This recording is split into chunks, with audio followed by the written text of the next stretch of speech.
অনেক ভাবে অনেক কথা বলতে গেলে পরে অনেকই ভুল ত্রুটি আমার হয়ে যেতে পারে। তাই সকল ভক্তের শ্রীচরণে আত্মনিবেদন, আমার ভুল ত্রুটি আপনারা করিবেন মার্জন। যতদিন রাখে প্রভু এ বিশ্বভুবনে, সদ্ভাবনা যেন নিয়ে থাকি সর্বক্ষণে। অন্য ভিন্ন কামনা অন্তরে মোর নাই, সদা যেন সদ্ভাবনা দিয়া কাটাই। মাতা পিতার চরণেতে প্রণাম জানাই, তাদের শুভ মিলনে ফলে মানব দেহ পাই। গুরুদেবের মনে যেন সদা থাকে মন, এই আশীর্বাদ চাই আমি যত ভক্তগণ। অন্য ভিন্ন কামনা অন্তরে মোর নাই, যেন দেখে রাখে বিশ্বের মালিক সাই। এই আসনে আছে যত ভক্তগণ, বন্দনা করে যাই সকলার চরণ।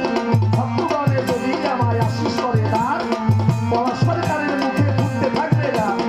এই স্বভাবে আছি তারাই আমার মায়ের জন্ম, ভক্তিভাবে সত্তরণে অধমের প্রভৃতি।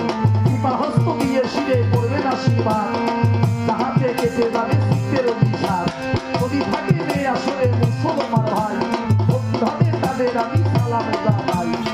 মসজিদে আমার জন্য করবেন একটু দোয়া, আপনাদেরই দোয়াই হবে এই রাম নাম গাওয়া।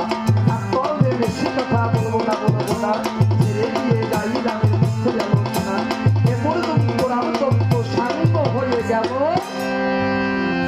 প্রেমানন্দে ভক্তবৃন্দে একবার হরি হরি।